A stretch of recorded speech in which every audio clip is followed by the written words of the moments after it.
So look on Wikipedia, look at your location, and look at, can I get a population of 250,000 to make that happen?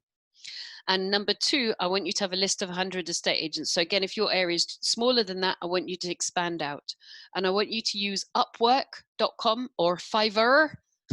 Fiverr with two R's. See, I'm in Bristol. All right, me lover. Fiverr. Fiverr with two R's. And that's, you can outsource that for like £3 to research all your 100 estate agents. So that gives you statistical fluidity of market. And then I want you to make 100 phone calls, 25 viewings, 21 offers, and you'll get between 1 and 2 deals. So do you see how that strips the ego away, but it also strips the emotion away? You know, like, oh, I'm not very good at this. No, you've just made 10 phone calls. So you've got 0.1 of a deal. That's why you haven't bought a deal yet. End of story. Let's get you making those numbers. So it's 100 phone calls, 25 viewings, 21 offers, and 1 to 2 deals. And I want to explain that ratio a bit longer. Yeah, Howard, we won't get through the whole presentation, but I want to give detail because I think it's important.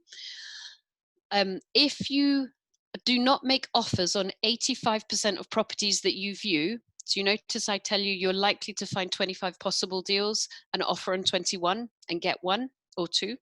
So that ratio of 21 offers to 25 viewings, that is my most critical ratio of, are your phone calls working well? So let's say you went out to 25 properties and you only offered on 15. You are not asking all of the right questions on the phone call because you've gone out to see properties that's just wasted your time and wasted the estate agent's time. So notice I don't insist that you offer on 100% of your properties that you view, because there's always going to be 1 or 2 that are crap. I mean, it's just maths. But I really want you to track your data and make sure you're offering on 85% of properties you view. And if you're not, you need to just go, hang on a minute here, what's happening? Let me just take a moment to step back, because if I'm only offering on 50%, where's the problem? The problem is further up the chain with my phone calls. So I now need to improve the skills of my phone calls. Do you get what I mean in there? So you've got to turn off pub talk. You've got to rely on stats and data. But you've got to know this data, which is why I thought it's more important I give you data than tell you about flipping. Right.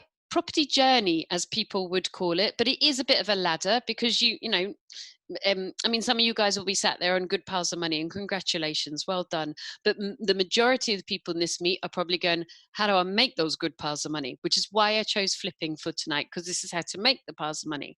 But almost everybody starts in property without having enough money. I mean, that was certainly my experience for a long time.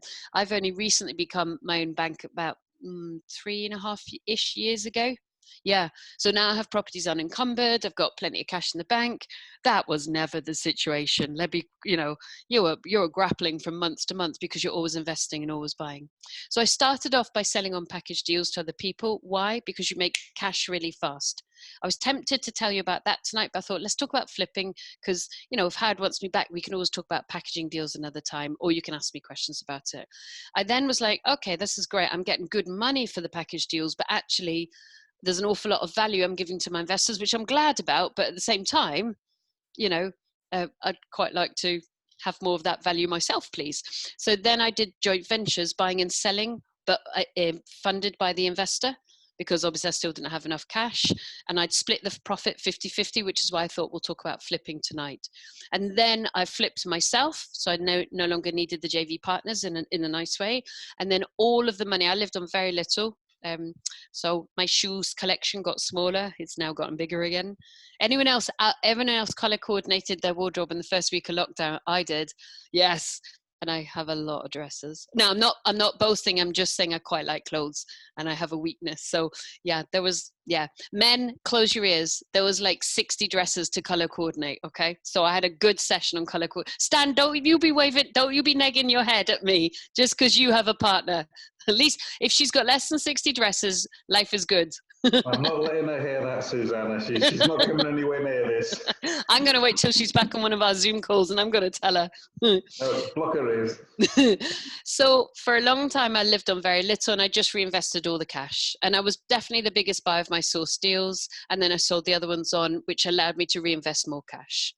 So let's be basic about flipping. There's no magic in property. It's knowing what to do, doing it repeatedly, getting better at it, doing it repeatedly. It's a cookie cutter stamper, really, isn't it? So your price point in Wales, depending on where you are, may be exactly this. If you're looking at one of the cities, it may be slightly smaller, depending on where you are. Industry standard for flipping is 20% markup. So if I break that down for anybody that's never used maths like this before, if the entire property cost you 100 grand, like you bought it for 75, you had some costs, and then you some like 15 grand costs, and then you had 10 grand fees, for example, or interest. So the whole thing, all of the renovation, all of the fees, all of the tax, all of the buying and selling cost, the entire thing cost you 100 grand. You need to times it by 1.2 to be able to sell it at 20% markup. Do you see what I mean? So add your entire cost of the property, times it by 1.2. So in Bristol, put simply, average properties are around 300 grand. So I need to have my entire cost at 250 and have a 20% markup, which is 50 grand, and be able to sell it for 300. So it's an average house. So a 20% markup, that's 50 grand property profit per deal, which is quite nice. So again, for people who are both experienced now and very new, I want you to write down 2 figures, please. Year 1, i.e. from June the 24th to June the 23rd, 2021, how many flips are you going to do and how much money are you going to make? You might use my industry standard, sell at 300 grand, make 50 grand, or you might be selling at your own. So you're making 20% markup. So year 1, please write down how many flips you're going to do and how much money you intend to make. Are you going to do 1 a month, 1 a quarter, 1 every 6 months, or 1 a year? But I also challenge you to write down year 5 figures, because you'll get better and better at flipping if you haven't done very much of it.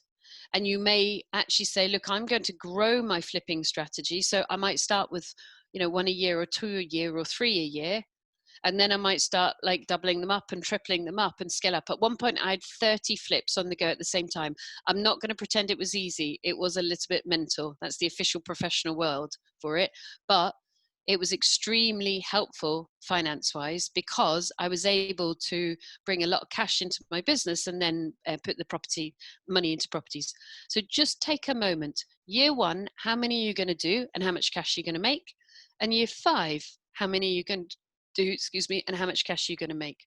Because all sorts of permutations come from that. What's the size of my team? How many builder firms do I need? How many lawyers do I need? Who's my broker? Can they handle it? Clearly, it's going to be Howard, but who in my team is going to do some conveyancing? Who's my lawyer? Can they handle it? Do I need 3 lawyers? I always had 3 lawyers. Who's my building regs contractor? Do I need 2 of them? Who's my architect? Do I need 2 of them? Who's my plumbers, electricians, cleaners, gardeners, handyman? And by not just going, oh, I'll do how many this year, Susanna, but going actually in a 5-year period, I'm going to build from this number to this number. What is your team? And there are 4 teams. I want you to write this down. There's your professional team, which is like lawyers and people, sorry. Your finance team, so Howard would be in that, private investors would be in that, banks if you go direct to banks. Your builder team, so all of your building regs, your architect, if you decide to take on board my cancer house land JV flip, I challenge you to make £1 million in a year just for a laugh. I mean, why would you not? I hope somebody accepts that challenge, and I want to hear in a year's time that you've done it. That would be a hoot. So your builder team, every single builder person type, your plumbers, your tilers, everything, your painters, and then your admin team, because there is some admin to be done. And it doesn't mean that you're going to employ all those people. It means that you're going to employ contractors like, Howard was more than a contractor, but, he's an independent specialist. Lawyers are independent specialists. You need to then identify everybody in that team. And that's why I challenge you. I'll be respectful of time, Howard.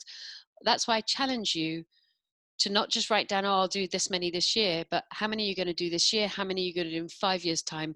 And what is the growth not only of your money, but also your team? So there's quite a lot involved, isn't there? So there you go. If you did 1 in Bristol, that's more than the UK average salary. If you did 2, woohoo, we're on 6 figures.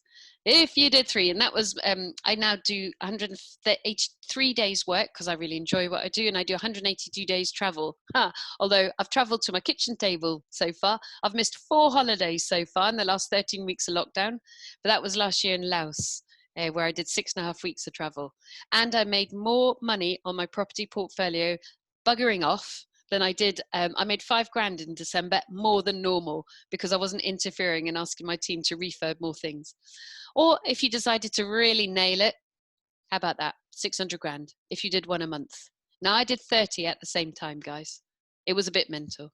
So I want you to write down your run rate for year 1 and your run rate for year 5. Okay, guys?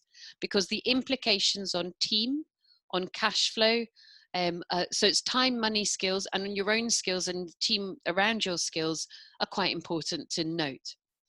Based on industry standard markup, and for me it's 50 grand because I'm selling property at 300 grand. So I'm just going to let Howard let me know when to stop, because I'd rather go into detail on the slides rather than skim over them for you guys. So that, to my mind, is life-changing. And the reason I say it's life-changing is because I want not just that it's lovely cash and you could buy beautiful cars like Howard's car that he's just sent me, which is a gorgeous Porsche. Howard, I wanted a car like that. I have no idea what brand of Porsche it is because I've got no idea. But I decided I wanted to have a white Porsche with a red roof. Come on, people. Isn't she beautiful? That's Howard's car. Can you see? There you go. I did say in the message that's the one I've just sold, Susanna, but can you haven't got a picture of the current one yet. So please send me a likeness. Send me a likeness. Okay.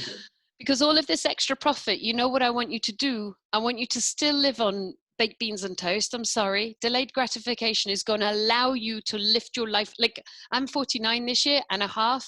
And it's been years since I've actually needed to work. I just enjoy it. And also I like making a wee bit more money and paying off my houses because I enjoy that, because I like being independent. I don't want banks in the end. Sorry, Howard, but I don't want banks in the end to get my money. So making that kind of money, I would suggest, is not just about flipping. It's about then reinvesting into the same houses, because you've also learned how to source discounted deals by that point and how to renovate them. And you've learned how to work with investors, because you probably have to do some joint ventures in the early days. So the life-changing bit for me is not just the cash. It's about reinvesting in a portfolio that you can work roughly 2 hours a week on. And that's what I would vote for. Now, do buy yourself a beautiful Howard car, please. Come on. You know, we never know what's around the corner. Who would have known we'd be chatting in a global pandemic? So do enjoy the journey, but please use that cash to reinvest. And why?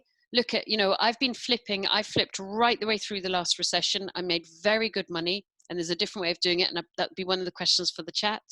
But I think only 2 or 3 of the properties that I bought in the last recession have not doubled in value, and many of them have tripled in value. Now, I bought them discounted in the first place, but isn't that mental? Houses doubling and tripling in value in 10 years. So I did buy them discounted in the first place. So that gave me a head start. But that's why I want you to lose your flipping profits to buy yourself assets. And you can make money in any marketplace. So in a rising market, I'm always £250 to 500 quid cheaper than everyone else, right? And my photos are better than everyone else, and my posing kit is better than everyone else. And I sell first weekend, no messing, because they all come to see my house. In a flat market or a dropping market like we're about to approach, you can still flip. But you need plan B. Plan B is, I'm going to get 10% yield if for any reason I can't sell it. Because it does happen. So to give you maths, guys, and you can you don't need to write down the exact maths, but we looked at our first 42 flips that we did. And can I give you the good news? We made £402,000 more in sale price. So we thought it would sell, say, for 200, but it sold for 210, So out of our first 42 flips, we made £402,000 more, which is on average 9.5 grand per property. So that's super. However, we had 2 that sold crazy high. We had 2 that we only got crazy low offers on. And then we had 1 in 5, so 20% of your flips, we had less than we anticipated coming through the door, money-wise. Now, often it was £500, £1,000, £2 grand, 2.5 grand, which in the grand scheme of life is not a major deal. But 1 in 5 of my flips, and I'm competent, measured, take 45 pieces of research before I assess the value of a property. 1 in 5 of my flips usually were just under, but nonetheless, I had 2 clangers, that just died, absolutely died. So you must always, in a dropping market, have plan B, which is I'm going to rent it out for 10% yield. And for anybody that doesn't know, and don't worry if you don't know, I did not know 12, 13 years ago, and yield is annual rent divided by purchase price. That's gross yield. Okay, I used to not know that. So don't worry if you don't. There's no big deal at all. Annual rent divided by purchase price. Okay, so Anne-Marie Littler, she was on our, Shania, she was on our program, wasn't she? She made 78,300 quid on one deal. What did she do? She targeted her customers.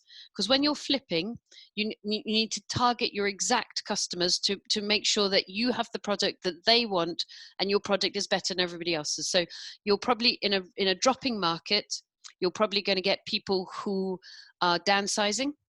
So you need to know from your estate agents, because you're not going to know unless you've downsized.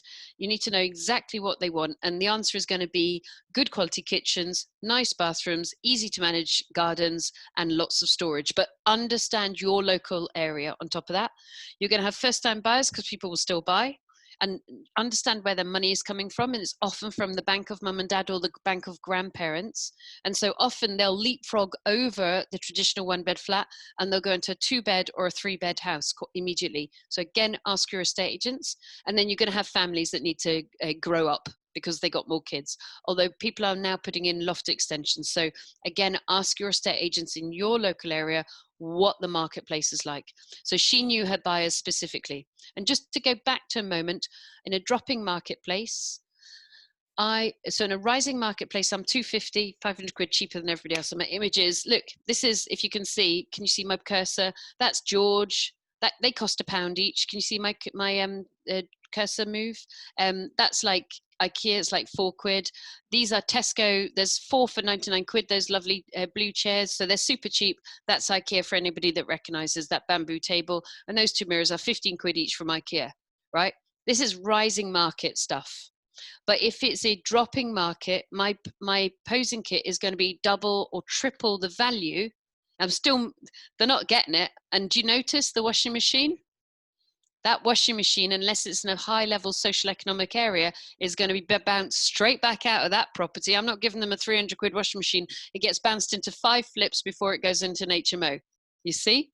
So this is a rising market posing kit. You would have chairs that are £300 in a dropping market. You're still going to leave white walls, beige carpet, or white walls, beige linoleum, as we've got there.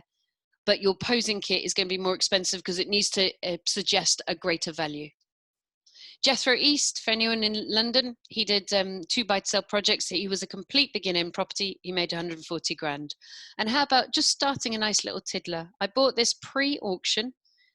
My favorite way to buy it is pre-auction. I don't know many of you do know already, but some of you will not know that you can buy pre-auction. And Alison, we won't mention the war, shall we? We won't mention. Alison and I've worked together on her properties, and possibly someone else had heard me more frequently that you could buy pre-auction, people. So Alison went to auction to buy a deal and found that one of our other mentees had bought it pre-auction. So that just made her go out and get another deal super fast. But there was a moment of minor upset, wasn't there? Not fallout, because they get on really well, but just, damn it. So pre-auction, people. And because people don't want to buy at auction, do they? Because that's a last ditch attempt. This was pre-auction, bought it for 103, 15 grand renovation, sold for 150. So what's going to stop you? It's not any of this stuff, because you can actually raise money. And you can ask me questions about that in the chat. It's not where you live, because I've told you need a 250 population, you need 100 estate agents, you just expand out. It's not your job, although lack of time will be a problem. So you've got to commit your time. No telly, exercise super early, tell your friends you love them, especially the men. Tell your friends you love them, men, but you're not going to see them for a little while, or you'll see them less frequently, and just absolutely focus. And it's not lack of knowledge, because there's loads of it around. I've got a whole load of online education that's really high quality. Programs like Howard's meeting, you get really good speakers, and the group itself, there'll be loads of knowledge in the group.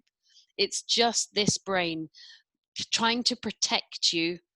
But what kind of life is anyone going to have if they're in a corporate life for like 40 years? That brain hasn't protected them properly, has it?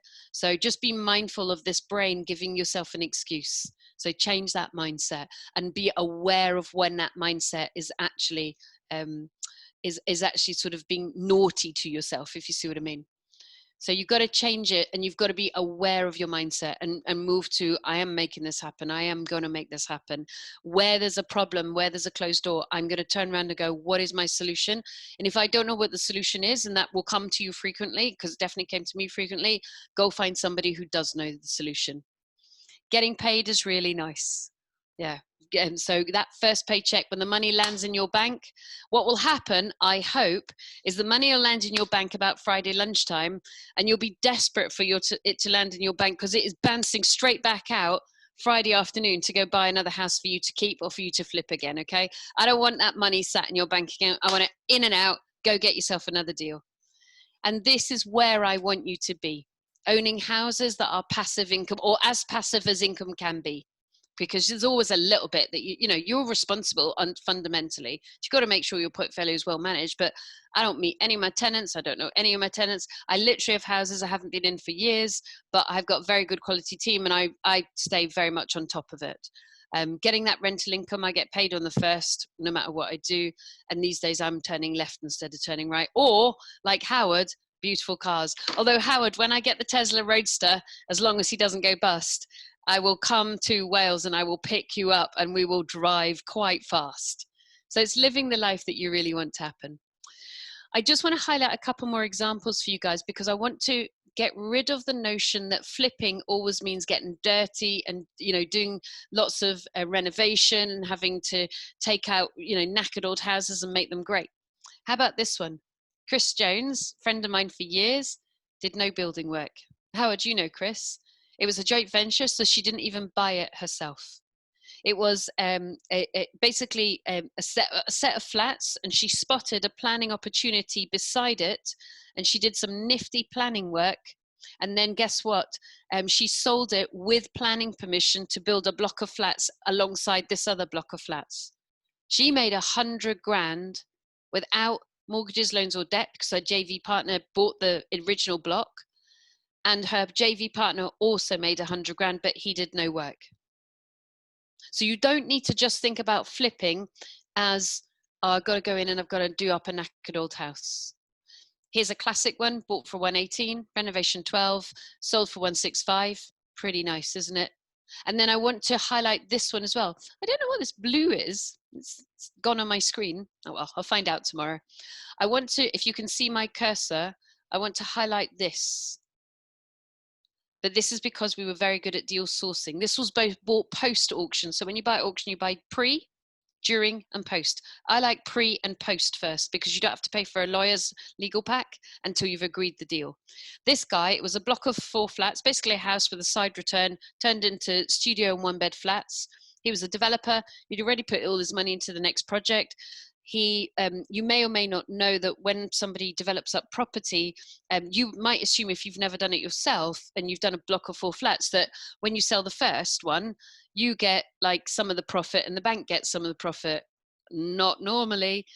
The bank will just go, thanks very much, I'll take all of that. And then that starts paying down your development loan or your loan on the property. So you see no profit really normally. I mean, Howard, you come in on this, or come in afterwards. You see none of the profit really until you've sold them all. So you've got a real investment to just, can I just get them sold?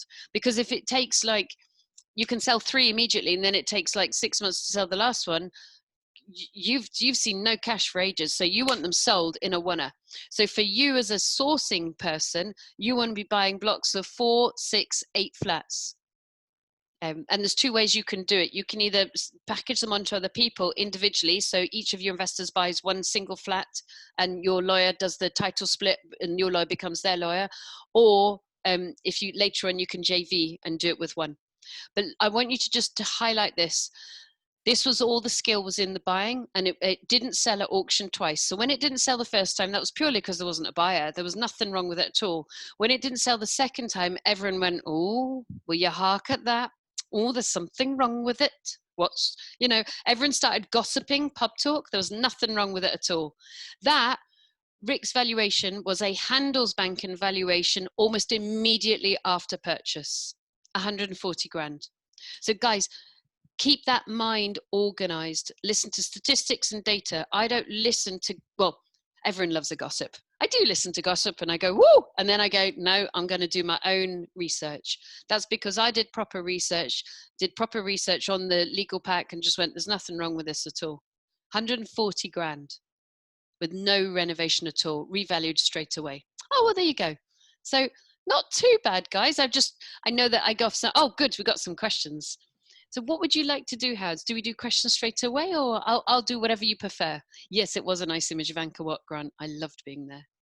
Yes, I think we can have a look through the questions. So if Grant unmutes himself, he can just he's on with us now, Hi, and Grant. he can help us make sure we don't miss any of the questions that have come through.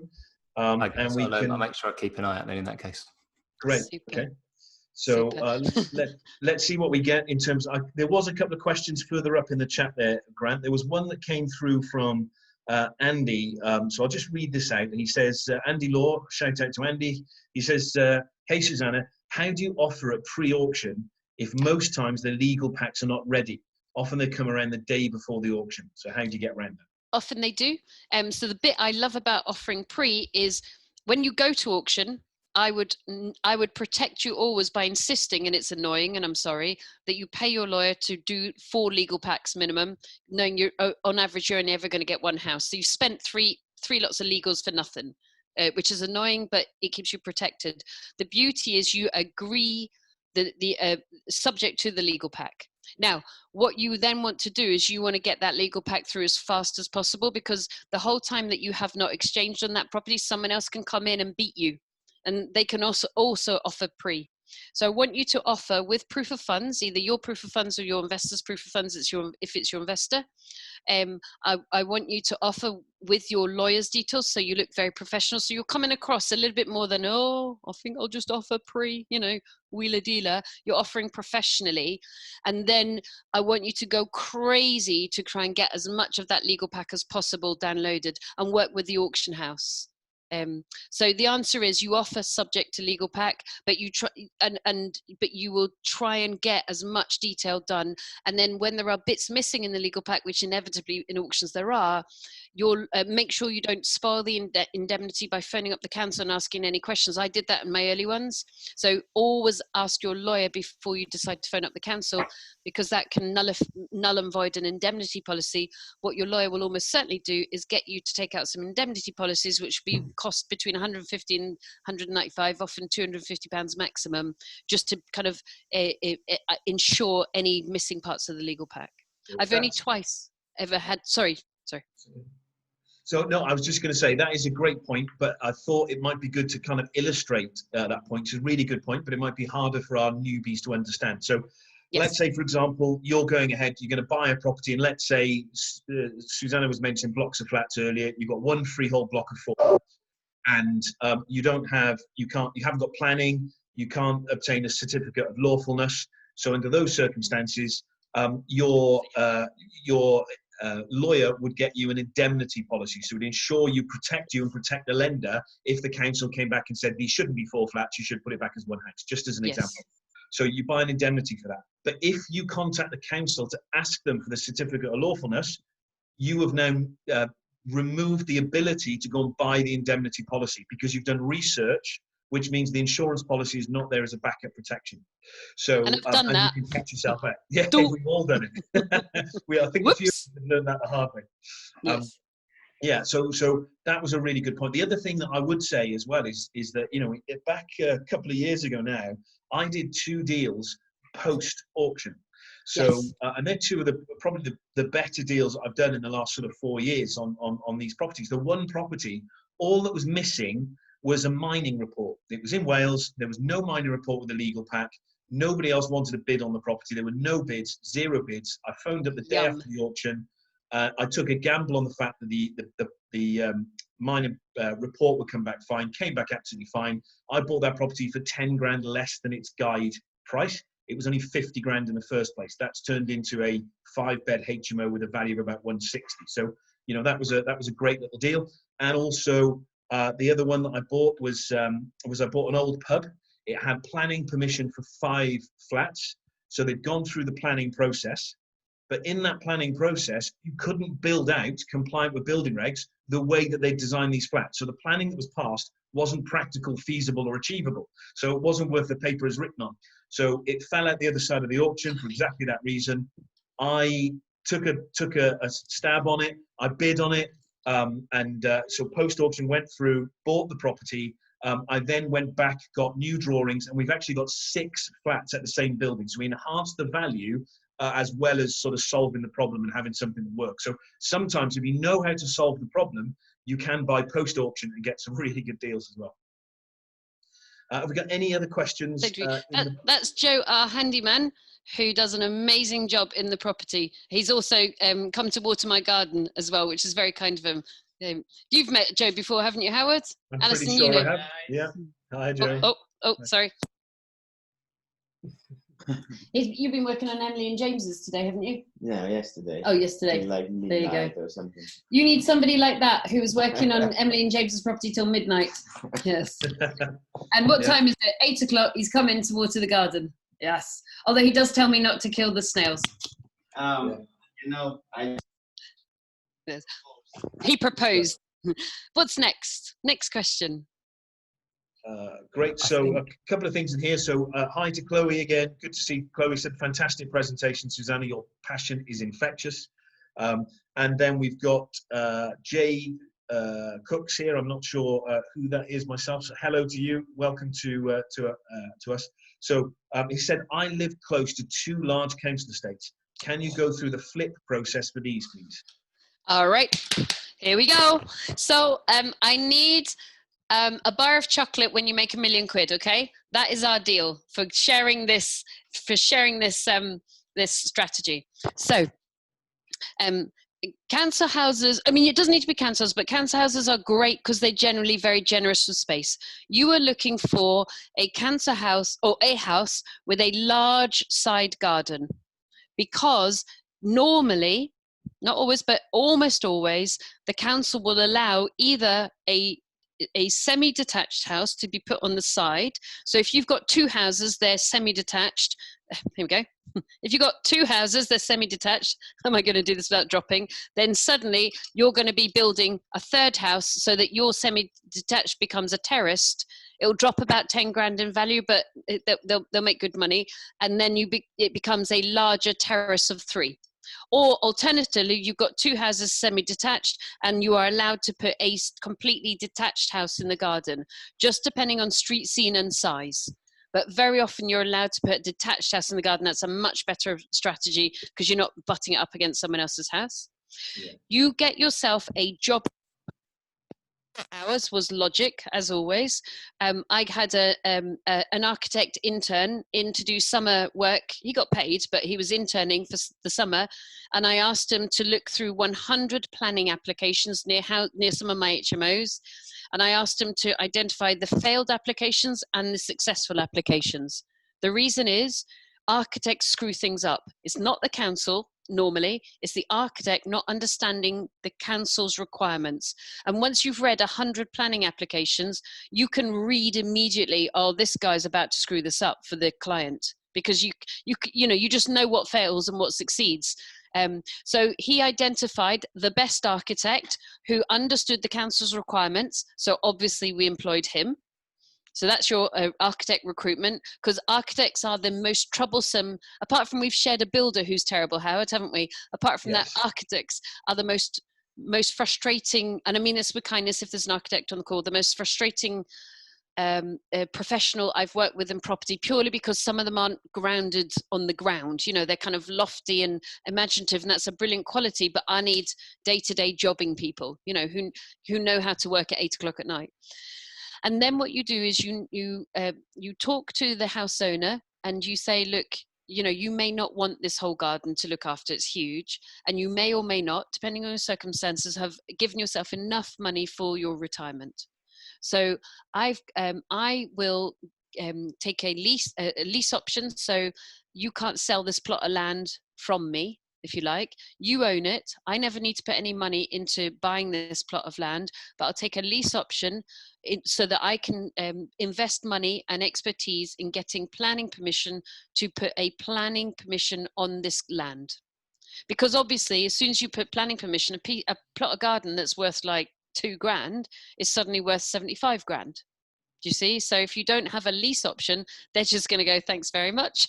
I'll take that. Goodbye. So you have a lease option, which is the right tool for planning, and you pay the architect. It cost me £1,500. And then you sell the land with planning permission, and you split the profit 50-50. So on my figures, I sold it for 75 grand. Now I had about 20 people wanting to offer on it, because there are, builders can afford, most property investors can afford 75 grand for a plot of land. So you're in a very kind of mass market area, and I kept all the money, but had that house belonged to someone else, I'd have kept 50% and they'd have kept 50%. Got it? So there's some extra. I had to recruit the architect. So now go do 40 or 50 of them in a year and make £1 million cash in 1 year, just for a laugh. And then I want my chocolate, okay? And if I hear you haven't sent me chocolate, I'll be really stroppy. You know what girls get like without chocolate. Yes. Okay, Next so great. question. Thanks for that, Susanna. So Phil, great to see you've joined us again, Phil. So Phil has said, on the indemnity, does that mean you do no research at all? So what we were talking about here, Phil, is that if you've got a specific problem, you really have a choice. Do you investigate that problem, or do you just go straight for an indemnity policy? You've got to do one or the other. If you did do any research, that has to stay very much under the radar, because it will otherwise invalidate any indemnity policy you might take. So if it looks like indemnity is going to be the most likely answer, it's worth spending 150 or 180 quid on that policy so that you cover yourself that way, rather than doing some sort of research, phoning the council, in my example of a problem. Do you agree with that, Susanna? Yeah, totally agree. Take your steer from your lawyer, but also remember your lawyer's risk adverse, whereas you're an entrepreneur, you're breaking down the doors, whereas your lawyer's quite risk adverse. They're trying to keep you protected.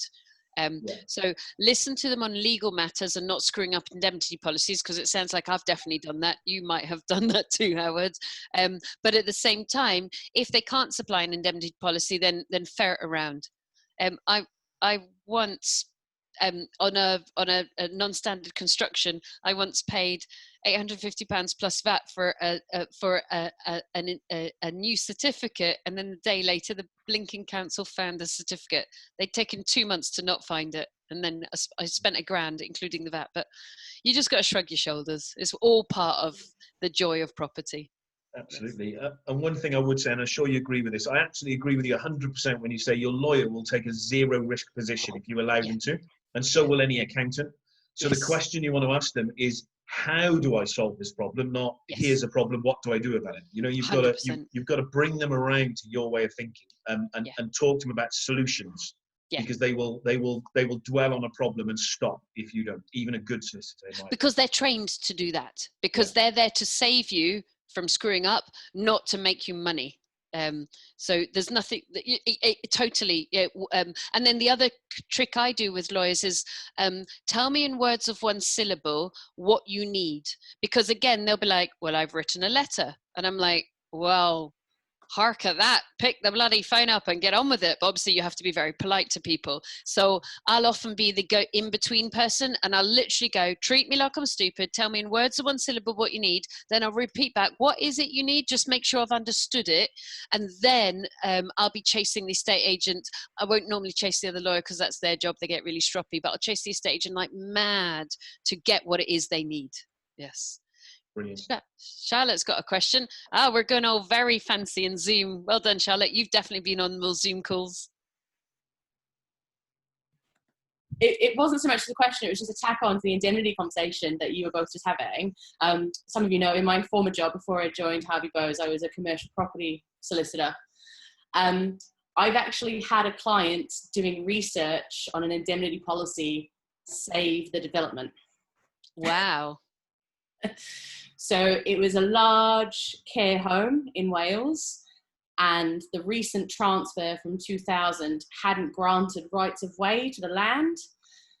So we were desperately trying to get indemnity or a new and a variation to the transfer to grant vehicular access to this significant plot, 250 care home plot. And we were in negotiations with indemnity insurers. Quotes were coming in at 12 and 13 grand with all these caveats about situations that wouldn't be covered. And unbeknownst to us, the client had got his daughter to do research so he could swear blind he had no idea about it. And she'd actually found a transfer predating the document which granted rights of way. Tremendous. So just as an aside, but as I say, it was a company that was involved, and he'd got someone unrelated to the company, not a director, to do the research so he could swear blind he had no idea. Ain't me, Gov. Yeah, spot on. Research under the radar. Yes. In those circumstances. I've popped in, I hope you don't mind, I've popped in links. Not I at all. do some free webinars next week. So you've got 4 different ones if you want to. This week's ones are finished. Jeevan, you've been to pretty much everyone until you had to go back to work, which is very nice because Jeevan's a family friend through me knowing Ranjit.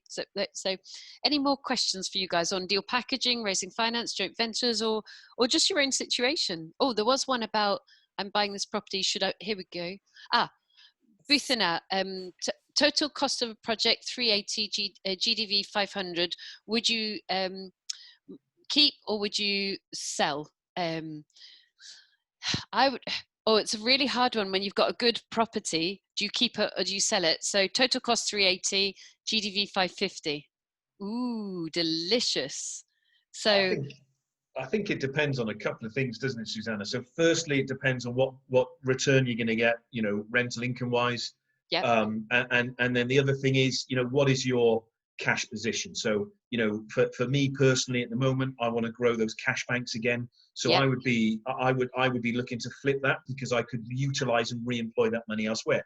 But if you've already got a cushion, then your attitude to that would be different. Yes. And also your strategy. So the 75 grand, like anybody that knows me knows I'm a keeper. I mean, I love flipping, but I flip for a purpose, to keep more properties, not because I kind of want to flip loads of properties in a weird kind of a way. But for at the moment, my business plan is to pay down mortgages. So it was a no-brainer to me. It was obvious I was going to sell it because I could have easily built the house. I've got the skills, I've got the ability, I've got the cash. But my job at the moment is to pay down my houses because I think there's 3 stages. There's the acquisition stage that many of you are at. Not everybody, but many of you are at. There's the in my opinion, it's just my opinion, there's the pay down stage, which I'm at the moment, which is stage 2. And then the stage 3, which is coming pretty soon, which is go to auction with the rent. Woohoo! Cash buyer with the rent. Ka-ching! And that is, to me, is stage 3. And that's going to be very, very good fun. And I'm not there yet because I'm still paying off houses. And I, like many of people who started a decade ago, have almost all of my, I got about just a couple of million quid's worth, I think, in my limited company, and it's 45% loan to value. So my limited company is worth over $1 million, but no big deal. Bloomin' well, almost all my properties are in my personal name. So I decided not to do any of that limited company transfer stuff, and I decided to go old school and pay down properties. Okay, brilliant stuff. Everyone's different. Yeah, absolutely. So Buff has just put in here that originally it was going to be an SA. Now they've single let it. So I think the SA market is going to, once we get through the other side of this, it's going to bounce back massively. Who wants to go on a filthy EasyJet plane? So let's just see the attitude of the general public. It'd be interesting to see. I think there's going to be more UK holidays again. Definitely. And so actually, I think, it depends on whether you're attracting SA-wise contractors or whether you're attracting, holiday makers. But, there's no doubt about it. We've got difficult times approaching. When people drop off the end of furlough in October, it is going to change the world. We're all on standby for when that happens. Yes. That is the reality. But there will still be cash being spent. So just like Susanna said at the beginning of her presentation, you've got to be at the top of your game. If yours is a very good standard property, whether it's serviced accommodation, standard let, HMO, if it's top of your game, there will always be rental demand. And we heard from Julian maybe a month ago, or maybe that was a different webinar I was on, Julian Maurice was talking about the same thing, so we're all in agreement on that. So we've just got about 5 minutes left for questions. So if there's anything else we've got, I noticed that Barda, shout out to Barda, nice to see you've joined us, sir. So great question, actually, I think, Susanna from Barda. So he says, what do you look for in a JV partner, and how long did you take before you started that relationship? So we ended up, because we've done so many of them, we ended up with an assessment sheet. It sounds very geeky, doesn't it? And what was fascinating is there was no money on that assessment sheet, because we just assumed that A, they were compliant with 13.3, and B, they actually had cash, which they need to do to be compliant with 13.3. That's PS 13/3. If you don't know about it, go read up about it. It was all about behaviors. So there were about 5 or 6 things we assessed. Are they fast with paperwork? This sounds silly, but it's real. Are they pleasant to deal with? Are they pleasant under stress? Do they behave nicely to the team? Because they all were nice to me, because I was like the root of, of wealth. But a bit like when you go dating, gentlemen, the ladies are checking out how you, I'm checking out how you behave to the waiter or the waitress, the person who, inverted commas, may not matter, because that's how you're going to behave to me when you're cross. So are they nice to the team that took their coat at investor days and sent them information? Do you see what I mean? Or are they rude? And we had both. So it was all about behaviors and sharing and being decent human beings, because when things go wrong, and I've definitely had some JVs that went wrong. I've had a couple of JV partners I would never work with again. When JVs go wrong, you want a partner who's standing shoulder to shoulder with you, saying, right, Houston, we've got a problem. How do we fix this? Even though you're leading the relationship and saying, you've probably not slept the night before, but you've already figured out how to fix it. And then you present them with the problem, allow them to draw a breath, and then present them with the solution. You don't want a JV partner who's shouting and screaming at you. So, for example, we had a JV once, and bless her, I understand her nervousness, but I would never work with the lady again, bless her, where we said, look, we think we can patch the roof, but we may have to replace the roof. So that's our worst case scenario. Because people are taking on board, I'm going to make loads of money, they don't often hear the worst case scenario. So she heard, I'm going to make lots of money. I said, we may have to replace the roof, and she heard, we're going to make lots of money. And you must realize that, although that sounds like I'm taking the mickey out of her, what people hear and what you think they hear are often 2 different things. So we patched the roof, we got the property ready for sale, and then it was a February, and it was the worst storms for like 20 years. So we had water ingress, and we had to actually replace the roof. And she phoned up my office, and I heard her screaming at my team, and I was the other side of the office. Now, a JV partner who can't handle that annoying difficulty is not a JV partner I want to work with, because when the chips are down, I want a JV partner where we go, Houston, we got a problem. How do we fix this together? You want shoulder to shoulder behavior. So you're trying to weed out that kind of behavior before it gets to a crisis. Because also Murphy's Law, your JV partners, the ones that are great, you do good projects with. It's the difficult JV partners that's Murphy's Law, the bloomin' difficult project comes through. And you're like, oh, blimey, I'm never going to work with you again. And that's why I like flipping, because you only do one project with a person, and then you can decide to bring them back into another project or not. Do you see what I mean? It's rinse and repeat, but each partner is that point of choice after the first or second or third project. I think that's excellent advice, Susanna. And obviously, in our capacity as mortgage brokers, we see a lot of mortgage applications come through. There's a lot of joint ventures that are involved in that, and we see some joint ventures that make us wince when we look at them. And because we know the characters and we're not sure that those individuals should get together. One of the things that happens a lot in property is people get together with somebody who's like-minded because you get on and you've got a similar skill set.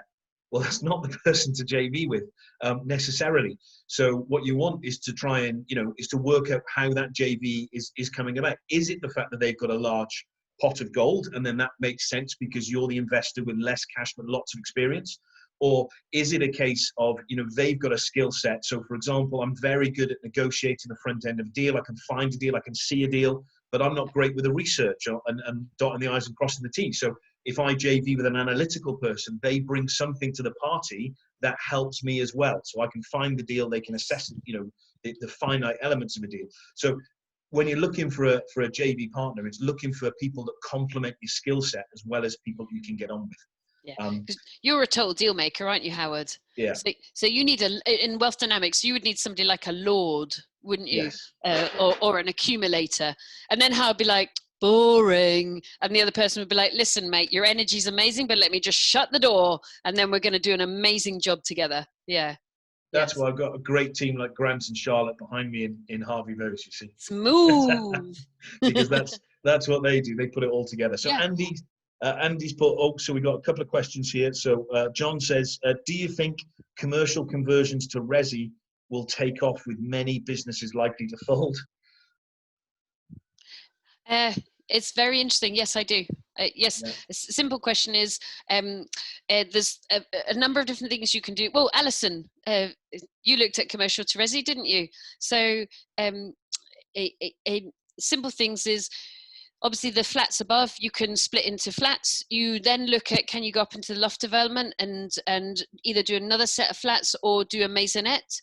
And then you go into the shop or the office. You put, if you can get access and light, you put flat at the bottom, and therefore you reduce down the square footage of the commercial units so that the person who's going to rent that commercial unit doesn't need to pay some of the business rates anymore because it's below the business rateable. So what you've done is you've got your flats above, you've put flats in the loft, and you've put a further flat at the back. And the simple maths is residential is a higher cost per square foot than commercial. Job done. So we've got two of our mentoring guys on the program, and they've got commercial to resi development where Joe was yesterday. They've got commercial to resi developments within 3 minutes walk of each other. So I want to see who finishes first. And I think an interesting thing, just coming from the bank perspective on commercial property, we've seen post-COVID, so since the COVID outbreak, we've got lenders that specialized in commercial property, like retail units, that are saying, we don't want them anymore. We are not lending on these anymore. So lenders like Interbay have just got no hunger for it at the moment. Wow. So, come the other side, October, there's going to be some real bargains in the market because people can't mortgage these with the traditional lenders. Yes. The traditional lenders aren't looking at them. Here's something else that I think is very relevant. So I'm going to talk to you about a personal experience. I can't tell you the site because that would be confidential, but just on the outskirts of a town centre in Wales, so one of our larger towns, not a city, there is a retail park. That retail park has got Next, it's got Halfords, it's got, it's about 10 units, and they're all prime blue chip tenants. Now, this retail park was built in 2002. I'm telling you this for a reason, so bear with me. It was built in 2002, and everybody went in with 20-year leases. So the leases are up in 2022, 2 years' time. It was on the market in January for £35 million to buy the freehold of that piece of land. I know for a fact, even though the valuation report hasn't come out yet, it's not a client of Harvey Vose is trying to buy that. I just know the Rick surveyor personally. He's a personal friend. He's just valued it at 18 million. From 35 million to 18 million. His valuation is based on the fact that if those retailers survive COVID, they are all going to negotiate down the next time around the rent that they're paying for the building. So can you imagine being the owner of that and having to wipe that money off? And the bank, trust me, when you get that kind of wipe off, the bank will be knocking the door, guys. The bank will be saying, you can't have 28 million leveraged against this anymore. It's only worth 18. You've got to pay us back 15 million. So, in those scenarios, in the retail world, we're going to see some opportunity. So I think commercial to resi is one to watch for first quarter next year. In how many days do you have to pay it back? 30 days, 60 days? Depends on the terms, but they're very quick. Yeah, I mean, if they, and this is the thing with the banks, this won't happen to HMOs because they cash flow really well. So you're buying HMOs, residential blocks of flats, you don't have to worry about this, guys. For people who are doing big developments and they want to retail sell, then they should be concerned about this. And people that are currently invested in retail property, so commercial retail property. what will happen is if the bank think that today's price is 18 million, but tomorrow's price is 15 million, they will be fast. Yes. They will be fast. So, and that's where the opportunity lies. I think that we're going to have a very sharp but short bump ahead of us. And when that happens, you know, there will be some opportunities there. We got to ride ourselves to the other side. The residential market is safer, and I think commercial to resi is a good strategy, but it's a very interesting space for the future. Oh yeah. And one thing to do, guys, is have a look at what happened in your local area in the last recession. Ask the estate agents who are now probably heads of departments or owners of the estate agency. So different areas respond in different ways. Bristol just froze a bit like, oh, and then that was it for 3 years, and then it started going up again. It didn't really drop.